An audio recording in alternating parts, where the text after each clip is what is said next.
நம்ம இன்னைக்கு வந்து என்ன புக் ரீட் பண்ணிட்டு இருக்கோம்னா ஸ்ரீ ஸ்ரீ பரமஹம்சர் யோகானந்தர் பதிலளிக்கப்பட்ட பிரார்த்தனைகள் அப்படிங்கிற ஒரு குட்டி புக்கை வந்து நம்ம என்ன செஞ்சுட்டு இருக்கோம்னா ரீட் பண்ணிட்டு இருக்கோம். ஸோ இதோடைய கண்டினியூஷனை நம்ம அப்படியே பார்க்கலாம். உங்களுடைய நம்பிக்கையை பலப்படுத்துவர்களுடைய தோழாண்மையை நாடுங்கள். நல்ல ஃப்ரெண்ட்ஸ் வேணும் அப்படிங்கிறத கொடுத்துருக்காங்க. இது என்னன்னு படிக்கலாம். இறைவன் வெற்றி, குணமாக்குதல் மற்றும் இத்தகைய பற்றிய எண்ணங்கள் மூளையில் சுருக்கப்பட்ட மன இறுக்கங்களாக பொதிந்துள்ள நீங்கள் அவைகளை அனுபவித்து உணர வேண்டும். ஆக்சுவலாக நம்மளுக்குள்ள இந்த தன்மை எல்லாம் குறைஞ்சிருச்சு அப்படின்னு சொல்லி சொல்றாங்க. என்ன மாதிரியான தன்மைகள் அப்படின்னு சொல்லி பார்த்தோம்னா, இறைவன், அடுத்தாப்புல வெற்றி அப்படிங்கிற அடுத்த விஷயம், அடுத்தது ஹீல் ஆகணும் அப்படின்னு சொல்லி நம்ம நினைக்கிறது, குணமாகுதல். இந்த விஷயம் எல்லாமே நம்மளுடைய மூளையிலிருந்து என்ன செய்யப்பட்டிருக்குன்னு பார்த்தீங்கன்னா, இந்த எண்ணங்கள் எல்லாமே அப்படியே குறைஞ்சிருச்சு அப்படின்னு சொல்லி என்ன செய்யறாங்கன்னா கொடுத்துருக்காங்க. இதை எல்லாத்தையுமே நம்ம என்ன செய்யணும்னா அனுபவிக்கணும் அப்படிங்கிறாங்க. இறைவன் அப்படிங்கிற அந்த வேர்டை நம்ம என்ன செய்யணும்னா உணரணும். வெற்றி அப்படிங்கிற உணர்வை வந்து நம்ம என்ன செய்யணும்னா உணரணும் அப்படின்னு சொல்லி சொல்றாங்க. நம்ம எப்பொழுதுமே நெகட்டிவா நம்ம நிறைய என்ன செய்யறோம்னா யோசிக்கிறத நம்ம நிறுத்த வந்து என்ன செய்யறாங்கன்னா சொல்றாங்க. உங்களுடைய எண்ணங்களை அனுபவிப்பதற்காக நீங்கள் மனோசக்தியை பயன்படுத்தி அவைகளை நிறைவேற்றும் வண்ணம் செய்ய வேண்டும். அப்ப நம்மளுடைய வில் பவர் இன்க்ரீஸ் ஆகணும் அப்படின்னா நம்மளுடைய எண்ணங்களை வந்து நம்ம என்ன செய்யணும்னா சரியான விதத்துல நம்ம என்ன செய்யணும்னா பயன்படுத்தணும். மேலும் தேவையான மனோசக்தியை விருத்தி செய்வதற்காண்டி, அது மட்டும் இல்லாம நம்மளுடைய வில் பவரை நம்ம என்ன செய்யணும்னா இன்க்ரீஸ் பண்ணணும். அப்ப அதுக்கு நம்ம என்ன செய்யணும், மனோபலம் எவர்களிடம் மிக அதிகமாக உள்ளதோ அவர்களுடன் சேர்ந்து பழக வேண்டும். ஸோ நல்ல எனர்ஜியோட இருக்கக்கூடிய பீப்புளோட நம்ம என்ன செய்யணும்னா பழகணும் அப்படிங்கிறத குறிப்பிடுறாங்க. இறைவன் சக்தியினால் நீங்கள் குணமாகப்படுவதை விரும்பினால், நம்ம வந்து கடவுளோட எனர்ஜியால நான் வந்து ஹீல் ஆகணும் அப்படின்னு சொல்லி நம்ம ஆசைப்பட்டோம் அப்படின்னா உங்களுடைய நம்பிக்கையும் மன உறுதியையும் வலுப்படுத்துபவர்களுடைய தோழன்மையை நாடுங்கள். அப்ப இதுக்கு உண்டான நண்பர்களை நம்ம என்ன செய்யணும்னா பார்க்கணும். இப்போ வந்து பாருங்களேன், உதாரணத்துக்கு நீங்க ரொம்ப வந்து உங்களுடைய கவலையை வந்து சொல்றீங்க, எனக்கு இந்த மாதிரி ஒரு ஹெல்த் இஷ்யூ இருக்கு, அந்த மாதிரி நீங்க என்ன செய்றீங்கன்னா சொல்றீங்க. இல்லை உங்களுடைய பிரச்சனைகள் ஏதாவது வந்து என்ன செய்றீங்கன்னா சொல்றீங்க. அப்போ உங்களுடைய நண்பர் வந்து சரியான நண்பராக இருந்தாரு அப்படின்னா அதுக்கு உண்டான வழி வந்து எந்த மாதிரியான சொல்லி கொடுப்பாருன்னு பார்த்தீங்கன்னா, கடவுளை பிரார்த்தனை பண்ணு, நம்ம வந்து ஏதாவது ஒரு சற்சங்கம் போகலாம், ஸோ கடவுள்கிட்ட ப்ரேயர்ஸ் பண்ணும்போது நடக்கும், ஏதாவது ஒரு கோயிலுக்கு போனேன்னா உனக்கு சரியாகும், இது மாதிரியான கைடன்ஸ் கொடுப்பாங்க. சிலர் என்ன செய்வாங்கன்னு பார்த்தீங்கன்னா ஹீலிங் சென்டருக்கு அழைச்சிட்டு வருவாங்க. இங்கே நீ ஹீலிங் எடுத்தேன்னா கண்டிப்பாக சரியாயிடும், நீ தைரியமாக நம்பிக்கையோடு இரு அப்படிங்கிற மாதிரிலாம் என்ன செய்வாங்கன்னா சொல்லுவாங்க. அப்போ சரியான நண்பர்கள் நம்மளுக்கு அங்கே வந்து என்ன செய்யணும்னா வேணும். இது தவறான நண்பர்களாக இருந்தாங்க அப்படின்னா வா இதெல்லாம் ஒன்றும் பிரச்சனையே இல்லை, நம்ம ஏதாவது ஒரு கொஞ்சம் ட்ரிங்க்ஸ் பண்ணாலே மைண்டு ரிலாக்ஸ்ட் ஆகிடும், அது மாதிரியும் கைட் பண்ணுறவங்க என்ன செய்கிறாங்கன்னா இருக்கிறாங்க. அப்போ நமக்கு நல்ல நண்பர்கள் வேணும் அப்படிங்கிறத என்ன செய்கிறாங்கன்னா உணர்த்துறாங்க.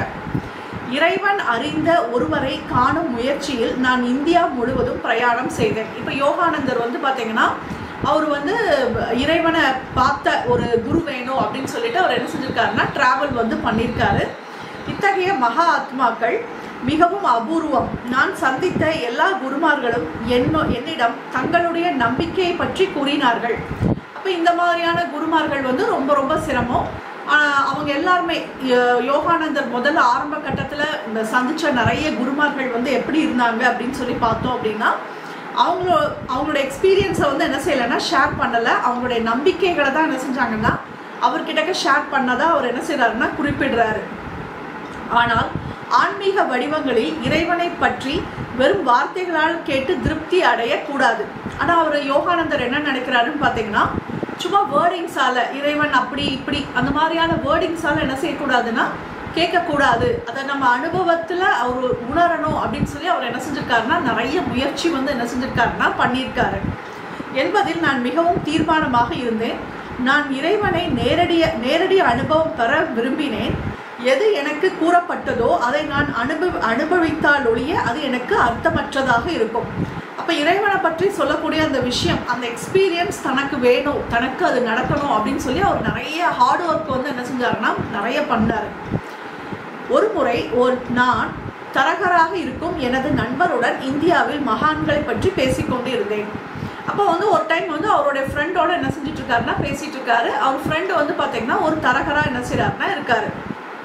அவர் என் உற்சாகத்தில் பங்கு கொள்ளவில்லை. மகான்கள் என்று அழைக்கப்படும் இவர்கள் எல்லாமே போலிகள், அவர்களுக்கு கடவுள் தெரியாது என்று கூறினார். அப்போ அவர் ஃப்ரெண்டு வந்து இவர் சொல்லக்கூடிய விஷயத்துல அவர் என்ன செய்யவே இல்லைன்னா லயக்கவே இல்லை.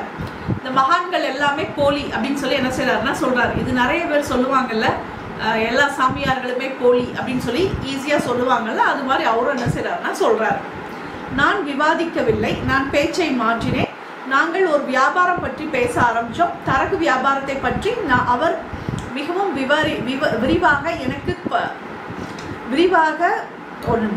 விரிவாக எனக்கு கூறிய பின்பு நான் அமைதியாக கூறினேன். இப்போ என்ன பண்ணுறாருன்னு பார்த்தீங்கன்னா டக்குனு யோகானந்தர் வந்து டாப்பிக்கே மாற்றிட்டார். அந்த சப்ஜெக்டுக்குள்ளேயே போல அவர் வந்து வேற ஒரு தொழில் விஷயமா என்ன செய்யறாருன்னா பேசுறாரு. உடனே அவர் ஃப்ரெண்டு வந்து ரொம்ப ஆர்வமாக என்ன செய்யறாருன்னு பார்த்தீங்கன்னா அதை பற்றி ஃபுல்லாக எக்ஸ்பிளைன் வந்து என்ன செய்யறாருன்னா பண்ணுறாரு. இப்போ பழையபடி இப்போ யோகானந்தர் வந்து என்ன செய்யறாருன்னா பேசுறாரு. கல்கத்தாவில் நம்பிக்கையான தரகர் ஒருவர் கூட இல்லை என்பது உங்களுக்கு தெரியுமா? அவர்கள் எல்லாருமே நேர்மையற்றவர்கள் உங்களுக்கு அப்படின்னு சொல்லி சொல்றாரு. இப்போ என்ன செய்யறாருன்னு பார்த்தீங்கன்னா தரகர் வந்து நல்ல தரகரே கிடையாது, எல்லாருமே நேர்மையே இல்லாதவங்க அப்படின்னு சொல்லி என்ன செய்யறாருன்னா சொல்றாரு. சொன்ன உடனே இவருடைய ஃப்ரெண்டுக்கு வந்து பயங்கர கோபம் வந்து என்ன செய்யுதுன்னா வருது. உங்களுக்கு தரகர்களை பற்றி என்ன தெரியும் என்று அவர் கோபமாக எரித்து கூறினார். அப்போ அவருக்கு கோபம் வந்து என்ன செய்யுதுன்னா அவர் ஃப்ரெண்டுக்கு வருது. உங்களுக்கு தெரியாத விஷயத்த எதுக்கு சொல்றீங்க அப்படின்னு சொல்லி என்ன செய்யறாருன்னா கேட்கிறாரு. அதைத்தான் நான் பதில் அளித்தேன். மகான்களை பற்றி உங்களுக்கு என்ன தெரியும்? அவரால் பதில் கூற முடியவில்லை. இப்ப திருப்பி யோகானந்தர் கேட்கிறாரு, ஏன் நீங்க மகான்களை பத்தி உங்களுக்கு என்ன தெரியும் அப்படின்னு சொல்லி இவர் என்ன செய்யறாருன்னா கேட்கிறாரு. நான் சுமூகமாக தொடர்ந்தேன். உங்களுக்கு தெரியாத விஷயத்தை பற்றி விவாதிடாதீர்கள். எனக்கு தரகு வியாபாரத்தை பற்றி ஒன்றும் தெரியாது, உங்களுக்கு மகான்கள் பற்றி ஒன்றும் தெரியாது. அப்போ இதுல இருந்து நம்மளுக்கு என்ன மெசேஜ் நம்மளுக்கு கிடைக்குது அப்படின்னு சொல்லி பார்த்தோம்னா, நம்மளுக்கு சரியா தெரியாத ஒரு விஷயத்தை பத்தி நாமளாவே என்ன செய்ய வேண்டாம்னா சொல்ல வேண்டாம் அப்படின்னு சொல்லி என்ன செய்யறாங்கன்னா சொல்றாங்க. ஸோ இதை தான் நம்மளுடைய பிராணிக் ஹீலிங்லையும் என்ன செய்வாங்கன்னா சொல்லுவாங்க. ஒரு விஷயம் நம்மளுக்கு அறகுறையா நம்ம புரிஞ்சுக்கிட்டு நம்மளாவே நம்மளுடைய கருத்தை வந்து என்ன செய்ய வேண்டாம்னா சேர்க்க வேண்டாம் அப்படிங்கிறத குறிப்பிடுவாங்க. வேறு சிலர் மட்டும் தமது ஆன்மீக கருத்துக்களை அனுபவத்துக்குரிய பொருளாக கொண்டு வர முயல்கிறார்கள் என்று நிலைக்கு மத பயிற்சி வந்துவிட்டது. நான் உங்களிடம் எனது அனுபவங்களை பற்றி மட்டும்தான் பேசுகிறேன். நான் எனது அறிவு பூர்வத்தை மட்டும் தெரிந்து கொண்டதை பற்றி சொற்பொழிவு ஆற்ற விரும்பவில்லை. இந்த இடத்துல யோகானந்தர் ரொம்ப கிளியரா என்ன செய்யறாருன்னா சொல்றாரு, என்னுடைய எக்ஸ்பீரியன்ஸை பத்தி மட்டும்தான் நான் இந்த இடத்துல என்ன செய்யறேன்னா நான் சொல்றேனே தவிர நான் படிச்ச அறிவுபூர்வமான எந்த ஒரு விஷயத்தையும் நான் என்ன செய்யலைன்னா சொல்லலை அப்படின்னு சொல்லி என்ன செய்யறாருன்னா சொல்றாரு. ஏன் அப்படின்னு சொல்லி பார்த்தோம் அப்படின்னா, எப்பொழுதுமே நம்மளுடைய எக்ஸ்பீரியன்ஸை நம்ம ஷேர் பண்ணும்போது அது ஆட்டோமேட்டிக்காக என்ன செய்யும்னா எல்லாரையும் போய் என்ன செய்யும்னா ரீச் ஆகும். ஏன்னா அதில் வந்து நிறைய உண்மைகள் வந்து என்ன செய்யும்னா இருக்கும். நம்ம ஒரு விஷயத்தை நம்ம படித்து புரிஞ்சு சொல்றதுக்கும் இதுக்கும் நிறைய வித்தியாசம் இருக்கு அப்படிங்கிறத அவர் என்ன செய்யறாருன்னா சொல்றாரு. அநேகர் மெய்ப்பொருளை பற்றி தங்கள் படித்ததை கொண்டு அதை ஒரு பொழுதும் அனுபவிக்காமல் சுய திருப்தி அடைகிறார்கள். அப்ப எல்லாரும் நிறைய பேர் என்ன செய்யறாங்க அப்படின்னு சொல்லி பார்த்தோம் அப்படின்னா, அவங்க படிச்சதை வச்சு அதுலயே அவங்க வந்து என்ன செய்யறாங்கன்னா அந்த சுய திருப்தி அடைஞ்சு அதை தான் அவங்க என்ன செய்யறாங்கன்னா பேசுறாங்க அப்படின்னு சொல்லி அவர் என்ன செய்யறாருன்னா சொல்றாரு. இந்தியாவில் நாங்கள் ஒவ்வொருவரும் சாத்திர பட்டம் பெற்றதுனாலேயே அவரிடம் ஆன்மீக வழிகாட்டுதலை நாடுவதில்லை தவிர சாத்திரம் மட்டும் படித்து ஆனால் அவர்களை உண்மைகளை உணராமல் உள்ளவர்கள் நாடி செல்வதில்லை. அதாவது சாஸ்திரம் வந்து பார்த்தீங்கன்னா எல்லாரும் வந்து என்ன செஞ்சிருக்காங்கன்னா படிச்சிருக்காங்க. அதை மட்டும் படிச்சா பத்தாது, அதை படிச்சு அதில் இருக்கக்கூடிய விஷயத்த எடுத்து வாழணும் அப்படிங்கிறத என்ன செய்யறாங்கன்னா சொல்றாங்க. பட் அதை எடுத்து வாழாம சும்மா அதை படிக்கிறதுனாலயோ அதுல வந்து எந்த விதமான யூஸ் இல்லை அப்படின்னு சொல்லி என்ன செய்யறாங்கன்னா சொல்றாங்க. சத்தியத்தை பற்றி வாயளவில் பேசும் ஆன்மீக வாய்ச்சொல் வீரர்கள் எங்களை கவர்வது இல்லை. அப்ப வந்து ஜஸ்ட் வந்து பேசக்கூடிய அந்த பர்சன்ஸ் வந்து நம்ம லைஃப்ல வந்து என்ன செய்ய மாட்டோம்னா அவங்களோட நம்ம என்ன செய்ய மாட்டோம்னா அட்ராக்ட் ஆக மாட்டோம். ஒரு மனிதனுடைய சொற்பழிவுக்கு அவனுடைய வாழ்க்கைக்கு இடையே உள்ள வித்தியாசத்தை அறிந்து கொள்ள நாங்கள் கற்பிக்கப்படுகிறோம்.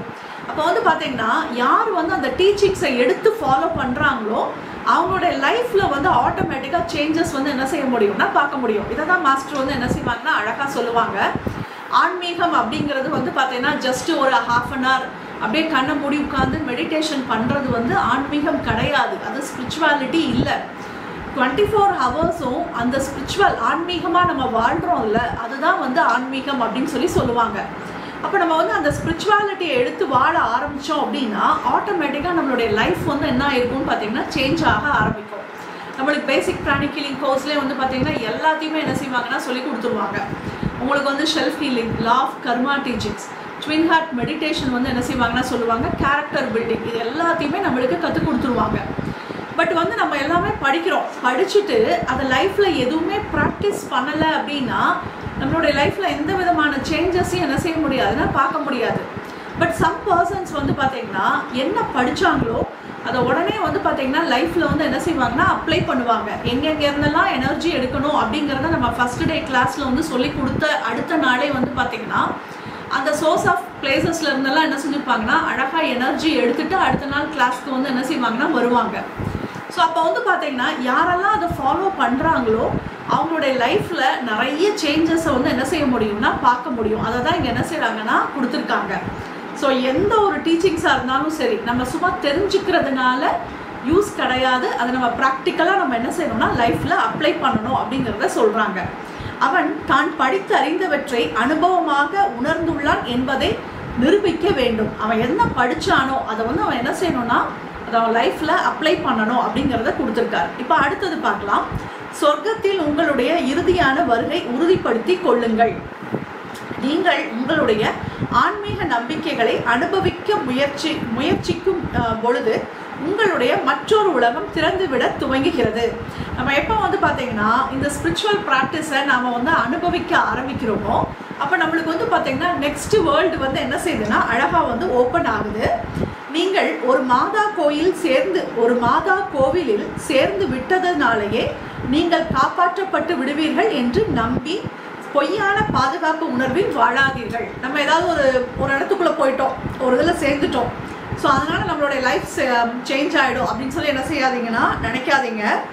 நீங்கள் தானாக இறைவனை அறிவதற்கு உண்டான முயற்சியை எடுக்க வேண்டும். நம்ம என்ன செய்யணும்னா அதுக்கு உண்டான முயற்சி வந்து நம்ம தான் என்ன செய்யணும்னா எடுக்கணும் அப்படிங்கிறத குறிப்பிடுறாங்க.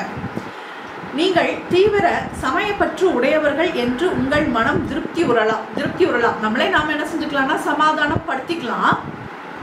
ஆனால் உங்களுடைய பிரார்த்தனைகளுக்கு நேரடியாக பதில் கிடைத்து உங்கள் உள்மனம் திருப்தி அடையாதொழிய சம்பிரதாயமான மதம் எந்த அளவினாலும் சரி உங்களை காப்பாற்ற முடியாது.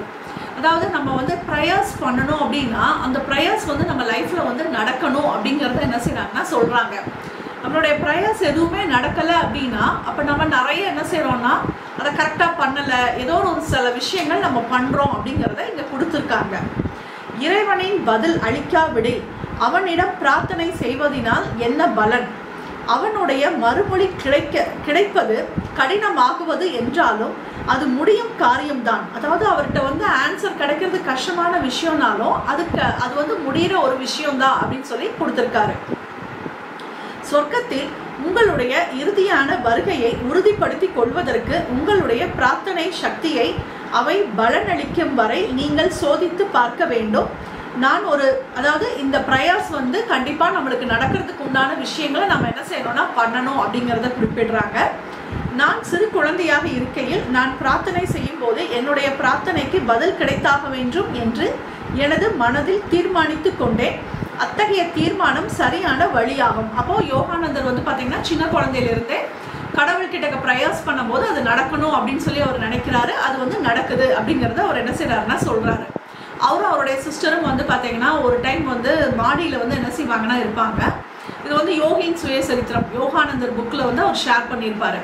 அப்போ வந்து பார்த்தீங்கன்னா அவங்க தங்கையா அக்காவான்னு தெரியல, அவங்க வந்து யோகானந்தரை கேட்பாங்க, நீ வந்து கடவுள்கிட்ட ப்ரேயர்ஸ் பண்ணுறீல, எப்போ பார்த்தாலும் அந்த பூஜை ரூம்குள்ளே போய் அவருக்கு வந்து பார்த்தீங்கன்னா ஒரு குட்டி ரூம், பூஜை ரூமு, அந்த ரூம்குள்ளே போய் உட்காந்து ப்ரேயர்ஸ் பண்ணுறீல, ஸோ அப்போ வந்து உனக்கு கடவுள் வந்து உன்னுடைய இதுக்கெல்லாம் பதில் கொடுப்பாரா அப்படின்னு சொல்லி கேட்குறாங்க. அப்போ இவர் வந்து ஆமாம் எனக்கு வந்து கடவுள் வந்து எனக்கு எல்லா உதவியும் செய்வார் அப்படின்னு சொல்லி இவர் வந்து என்ன செய்கிறாருன்னா சொல்கிறாரு. அப்போ இதை நம்ம எப்படி சோதிச்சு பார்க்கறது அப்படின்னு சொல்லிட்டு அவங்க சிஸ்டர் என்ன சொல்றாங்கன்னு பார்த்தீங்கன்னா, ஏதோ ஒரு பட்டம் வந்து அங்கே எல்லாரும் விட்டுட்டு இருப்பாங்க. ஸோ அந்த பட்டம் வந்து என் கைக்கு வரணும் அப்படின்னு சொல்லி இவ சிஸ்டர் வந்து என்ன செய்வாங்கன்னா சொல்லுவாங்க. உடனே யோகானந்தரும் வந்து பார்த்தீங்கன்னா பிரார்த்தனை வந்து என்ன செய்வாருன்னா பண்ணுவார். அப்போ அந்த பையன் வந்து எதை வந்து எந்த பையன் வந்து இவங்க சிஸ்டர் கேட்ட பட்டத்தை விட்டுட்டு இருந்தானோ அது வந்து பார்த்தீங்கன்னா இன்னொருத்தருடைய நூலோட போய் டைப் ஆகி அது வந்து என்ன ஆகும்னா கட்டாகி அது வந்து என்ன செய்ய ஆரம்பிக்கும்னா அப்படியே காற்றுல பறந்து வரும். யோகானந்தரும் அதுக்கப்புறம் என்ன செய்வாருன்னு பார்த்தீங்கன்னா அதை போய் பிடிக்கிறதுக்காண்டி என்ன செய்வாருன்னா அவரும் அப்படியே ஓடுவார். அப்போ அந்த பட்டம் வந்து பார்த்தீங்கன்னா ஒவ்வொரு இடமா விழுந்து கரெக்டாக யோகானந்தர் கையில் வந்து என்ன செய்யும்னா கிடைக்கும். ஸோ அப்போ வந்து அவங்க சிஸ்டர் வந்து அப்படியே ரொம்ப வியப்பில் வந்து என்ன செய்வாங்கன்னா ஆழ்ந்து போவாங்க. அந்த அளவுக்கு வந்து பார்த்தீங்கன்னா கடவுள்கிட்டக்க ஃபேத்தை தான் என்ன செய்கிறாருன்னா சொல்கிறாரு, நான் கடவுள்கிட்டக்க கேட்டால் கிடைக்கும் அப்படிங்கிற அந்த ஃபேத்தை வந்து அந்த இடத்துல என்ன செஞ்சுருப்பாருன்னா அவர் வந்து சொல்லியிருப்பார். ஸோ அதை தான் இங்கே குறிப்பிடுறாங்க. இப்போது ஒவ்வொருவரும் சோதனையும் உங்களுடைய உறுதிப்பாட்டையும் சீர்குலைக்க வரும். இப்போ வந்து பார்த்தீங்கன்னா நம்மளுக்கு அந்த விஷயம் நமக்கு நடக்காததுக்கு ஏதாவது ஒரு மைண்ட் வந்து என்ன செய்யும்னா குழப்பம். பட் அதெல்லாம் தாண்டி நம்மளுடைய பிரார்த்தனையில் நம்ம வந்து ஸ்ட்ராங்காக இருக்கணும் அப்படிங்கிறத அவர் என்ன செய்கிறாருன்னா சொல்கிறார். நம்ம எல்லாருமே நம்ம சின்ன குழந்தையிலேருந்து நம்மளும் ப்ரேயர்ஸ் பண்ணியிருப்போம். நம்மளுக்கு நிறைய வந்து கடவுள் வந்து என்ன செஞ்சுருப்பாங்கன்னா நம்மளுக்கு நிறைய அபரிதமாக கொடுத்துருப்பாங்க. பட் அந்த விஷயத்தை நம்ம வந்து உணராமல் நம்ம என்ன செஞ்சுருக்கலாம்னா இருந்திருக்கலாம். ஸோ இந்த டீச்சிங்ஸ் நம்ம இப்போ படிக்கும்போது நம்ம வந்து அந்த விஷயத்தை நம்ம என்ன செய்கிறோம்னா ஸ்ட்ராங்காக நம்ம என்ன செய்கிறோம்னா உணர்றோம். ஸோ அந்த உறுதிப்பாடு சீர்குலைக்கல் வரும். ஆனால் பதில் அளிப்பதற்கான இறை சக்தி எல்லை இல்லாதது. ஆனால் வந்து பார்த்தீங்கன்னா கடவுளோட எனர்ஜிக்கு எல்லையே கிடையாது. அதை வந்து சொல்கிறாங்க. உங்களுடைய விடாப்பிடியான தொடர்ந்து மன உறுதி இறைவனுடைய பதிலை நிச்சயமாக கொண்டு வரும். நம்ம திரும்ப திரும்ப திரும்ப கடவுள்கிட்ட பிரார்த்தனை பண்ணும்போது ஆட்டோமேட்டிக்காக கடவுளுடைய சக்தி நம்மளுக்குள்ளே இறங்கி வேலை செய்யும் அப்படிங்கிறத கொடுத்துருக்காங்க. உங்களுடைய எண்ணங்களை ஒருமுகப்படுத்தி நீங்கள் கற்றுக்கொள்ள வேண்டும். இப்போ நம்மளுக்கு வந்து அழகாக சொல்லித்தராங்க எப்படி ப்ரேயர்ஸ் பண்ணணும், ரொம்ப அழகாக சொல்லித்தராங்க. நம்மளுடைய எண்ணங்களை வந்து நம்ம என்ன செய்யணும்னா ஒருமுகம் படுத்த நம்ம ஃபஸ்ட்டு என்ன செய்யணும்னா லேர்ன் பண்ணணும். எனக்கு தனிமை இருப்பதற்கான நேரம் ஒதுக்குவது முக்கியம். எனவே தனிமையாக இருப்பதற்கு நேரம் ஒதுக்குவது முக்கியம். ஸோ அப்போ நம்மளுடைய எண்ணங்களை ஒருமுகப்படுத்தணும் அப்படின்னு நம்ம நினச்சோம் அப்படின்னா நம்ம அதுக்குண்டான டைமை நம்ம என்ன செய்யணும்னா நம்மளுக்காண்டி நம்ம என்ன செய்யணும்னா ஒதுக்கணும். எப்போதும் மற்றவர்களுடன் சேர்ந்து இருப்பதை தவறுங்கள். ஆனால் அநேகர் உறிஞ்சும் பஞ்சு போன்றவர்கள் அவர்கள் உங்களிடமிருந்து எல்லாவற்றையும் உறிஞ்சி விடுவார்கள். பதிலுக்கு நீங்கள் எதையும் பெற மாட்டீர்கள். மற்றவர்கள் உண்மைகளாகவும் வலிமை இல்லாதவர்களாகவும் இருந்து. ஸோ இதை நம்ம என்னன்னு பார்க்கலாம். அதாவது நம்ம நிறைய பேர் எப்படி அவங்களுடைய டைமை வேஸ்ட் பண்ணுவாங்கன்னு பார்த்தீங்கன்னா எப்போ பார்த்தாலும் எல்லாரோடையும் கதை பேசிட்டு வேஸ்ட்டாக என்ன செய்வாங்கன்னா டைமை வந்து ஸ்பெண்ட் பண்ணுவாங்க அப்படின்னு சொல்லி என்ன செய்கிறாங்கன்னா கொடுத்துருக்காங்க. யாருமே இல்லாட்டினாலும் என்ன செய்வாங்கன்னு பார்த்தீங்கன்னா ஃபோன்லேயாவது பேசுறது, இல்லை அக்கம் பக்கத்தில் இருக்கிறவங்களோட காஸ்பிங் பேசுறது. ஸோ இது மாதிரி நீங்கள் என்ன செய்யாதீங்கன்னா டைமை வந்து ஸ்பெண்ட் பண்ணாதீங்க அப்படின்னு சொல்லி என்ன செய்கிறாங்கன்னா சொல்கிறாங்க. நமக்காண்டி நம்மளுக்குன்னு ஒரு நேரத்தை வந்து நம்ம என்ன செய்யணும்னா கண்டிப்பாக நம்ம என்ன செய்யணும்னா ஒதுக்கணும். சும்மா நம்ம இப்படி காஸ்பிங் பேசிட்டு அப்படி தேவையில்லாத கதைகள் பேசும்போது நம்மளுடைய எனர்ஜி எல்லாமே என்ன ஆகுதுன்னு பார்த்தீங்கன்னா ட்ரெயின் ஆகுது அப்படிங்கிறத என்ன செய்கிறாங்கன்னா கொடுத்துருக்காங்க. ஸோ வலிமை இல்லாதவர்கள் ஸோ இதை வந்து என்ன செய்கிறாங்கன்னா சொல்கிறாங்க. நம்மளை சுற்றி இருக்கக்கூடிய ஒவ்வொரு பர்சனும் வந்து பார்த்தீங்கன்னா உண்மையான வலிமையாக உணர்ந்து இருப்பவர்களாக இருந்தால் நீங்கள் அவர்களுடன் சேர்ந்து இருத்தல் பயனுள்ளதாக இருக்கும். ஸோ ஒருவேளை வந்து பார்த்தீங்கன்னா நம்மளை சுற்றி இருக்கக்கூடிய பர்சன்ஸ் எல்லாமே நல்ல எனர்ஜெட்டிக்கான ஒரு பர்சனாக இருக்காங்க, நல்ல பாசிட்டிவான பர்சன், அவங்களும் வந்து பார்த்தீங்கன்னா நல்ல கடவுளை அடையிறதை பற்றி பேசுகிறாங்க அப்படின்னா அப்போ வந்து பார்த்தீங்கன்னா நம்மளோட எனர்ஜி வந்து என்ன ஆகாதுன்னா ட்ரெயின் ஆகாது. அது நல்ல விஷயம் அப்படிங்கிறத என்ன செய்கிறாங்கன்னா சொல்கிறாங்க. அதன் மூலம் நீங்கள் உன்னத ஆன்மீக குணங்களை அவர்களுடன் பரிமாற்றம் செய்து கொள்ளலாம். அப்போ வந்து பார்த்தீங்கன்னா நம்ம நல்ல ஸ்பிரிச்சுவல் எக்ஸ்பீரியன்ஸை நம்ம என்ன செய்வோம்னா நம்மளை சுற்றி இருக்கவங்களோட நம்ம என்ன செய்வோம்னா ஷேர் பண்ணுவோம். அவங்களோட எக்ஸ்பீரியன்ஸை சொல்லுவாங்க.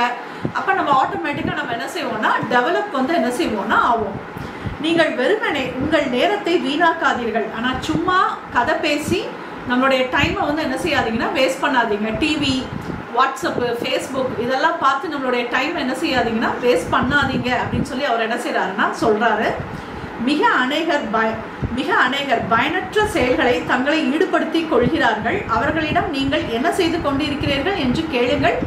அவர்கள் நான் ஒரு நிமிடம் கூட மும்முரமாக இருக்கிறேன் என்று வழக்கமாக கூறுவார்கள். நிறைய பேர் என்ன செய்வாங்களாம், பயங்கரமாக டைம் வேஸ்ட் பண்ணுவாங்களாம்.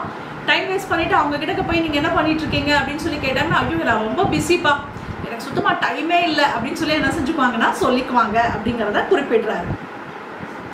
ஆனால் அவர்கள் எதை பற்றி மும்முரமாக இருந்தார்கள் என்பதை அவர்கள் நினைவு கூறுவது அபூர்வம். பல பொழுதுபோக்குகள் கூட அவர்களுக்கு மனோபலத்தை வலுவிழக்க செய்து விடுகின்றனர். அப்போ வந்து பார்த்தீங்கன்னா அவங்க எதில் பிஸியாக இருந்தாங்க அப்படின்னு சொல்லி கேட்டோம் அப்படின்னா அது அவங்களுக்கே என்ன செய்யாதுன்னா தெரியாது. தேவையில்லாத விஷயங்கள் நிறைய பண்ணிட்டு இருப்பாங்க. அப்போ அவங்களோட எனர்ஜி வந்து அவங்கள விட்டு என்ன செஞ்சிருக்கும்னா நிறைய வந்து ட்ரெயின் ஆயிருக்கும் அப்படிங்கிறத சொல்றாரு. நீங்கள் தினந்தோறும் திரைப்படங்களுக்கு சென்று அவைகளின் கவர்ச்சி குன்றி விடும். நம்ம வந்து டெய்லி வந்து மூவிஸ் போனோம் அப்படின்னா அப்போ என்ன ஆகும்னு பார்த்தீங்கன்னா அந்த மூவிஸ் மேலே இருக்கக்கூடிய அந்த ஒரு பற்று வந்து நம்மளுக்கு வந்து என்ன செஞ்சிடும்னா போயிடும். நீங்கள் அழுத்து போய் விடுவீர்கள். திரைப்படங்கள் எல்லாம் அடிப்படையில் ஒரே மாதிரியானவை. காதலர்கள், கதாநாயகர்கள், வில்லன்கள். நாம் ஒரு அருமையான திரைப்பட கதையை ரசிக்கலாம். ஆனால் வாழ்க்கை அதுபோல அமைவது அரிது. மாறாக அது மிகவும் யதார்த்தமாக இருந்தால் பொழுதுபோக்கிற்காக செல்லும் பொழுது வாழ்க்கையில் உள்ளதை இன்னும் அதிகமாக பார்க்க யார்தான் விரும்புவார்? அதாவது இப்போ நம்ம ஒரே விஷயத்தை நம்ம ரிப்பீட்டடாக பார்க்கும்போது அதில் வந்து ஒரு சுவாரஸ்யம் வந்து என்ன செய்யாதுன்னா இருக்காது. வாழ்க்கை மிகவும் தந்திரமானது. நாம் அதன்படியே கையாள வேண்டும். நாமே அதை முதலில் அடக்கி ஆளவில்லை என்றால் மற்றவர் எவருக்கும் நம்மால் உதவ முடியாது.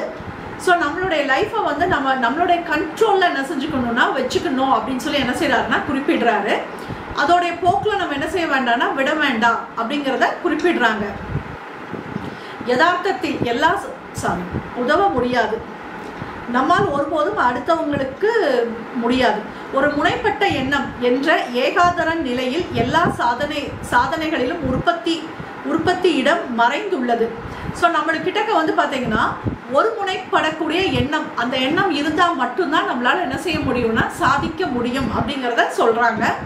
அதை நினைவில் கொள்ளுங்கள்.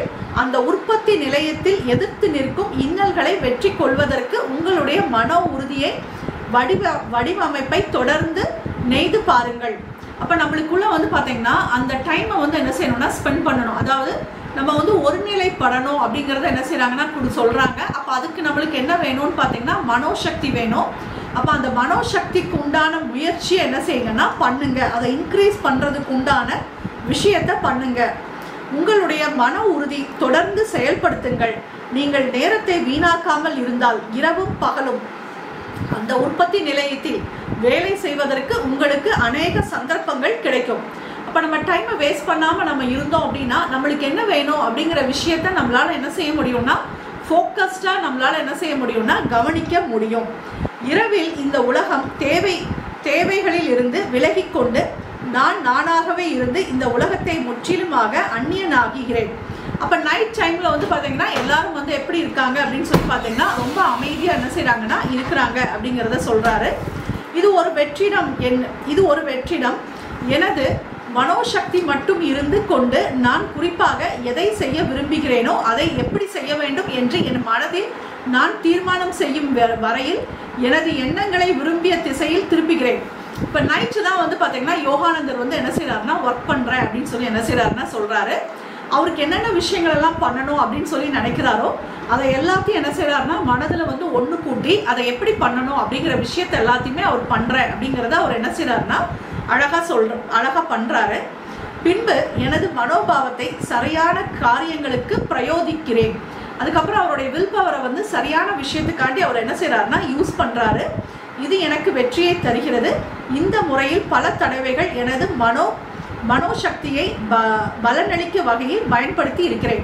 ஸோ இது மாதிரி அவருடைய மைண்டை வந்து என்ன செய்கிறாருன்னா பர்ஃபெக்டாக நான் யூஸ் பண்ணுறேன் அப்படின்னு சொல்லி என்ன செய்கிறாருன்னா சொல்லியிருக்காரு. ஸோ நம்ம நம்ம இன்னைக்கு வந்து என்ன செஞ்சுக்கலாம்னா முடிச்சு நாளைக்கு இதோடைய கண்டினியூஷன் வந்து என்ன செய்யலாம்னா பார்க்கலாம். நம்ம ஒரே ஒரு செட்டு கிரேட்டிஃபிகேஷன் மட்டும் நம்ம பண்ணி முடிச்சுக்கலாம். ஸோ கண்களை மூடிக்கலாம், ஸ்பைனல் ஸ்ட்ரெயிட்டாக வச்சுக்கலாம், மெதுவாக இன்ஹேல் பண்ணிக்கலாம், மெதுவாக எக்ஸேல் பண்ணிக்கலாம்,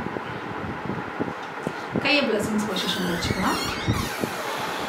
point of light within the mind of God, let light stream forth into the mind of every person, every being. Let light descend on earth. From the point of love within the heart of God, let love stream forth into the heart of every person, every being. May the great spiritual teacher return to earth. From the center where the will of God is known, let purpose guide the will of every person, every being.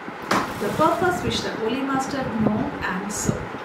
From the center which we call the human race, let the plan of love and light work out and make seal the door where evil dwell.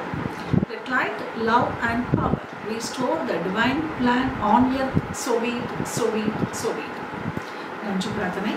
To the Supreme God, Divine Father and Mother, thank you for your priceless blessings. To Grandmaster Chokoshi, to Maha Guruji Manile, to all the great ones, Holy Gurus, Holy Masters, Saint, Archangel, Holy Angel and Spiritual Helper, thank you for your priceless blessings, for the deeper understanding of this session. Thank you in full faith. மெதுவாக heel பண்ணிக்கலாம், மெதுவாக கண்களை புன்னகைக்கலாம்.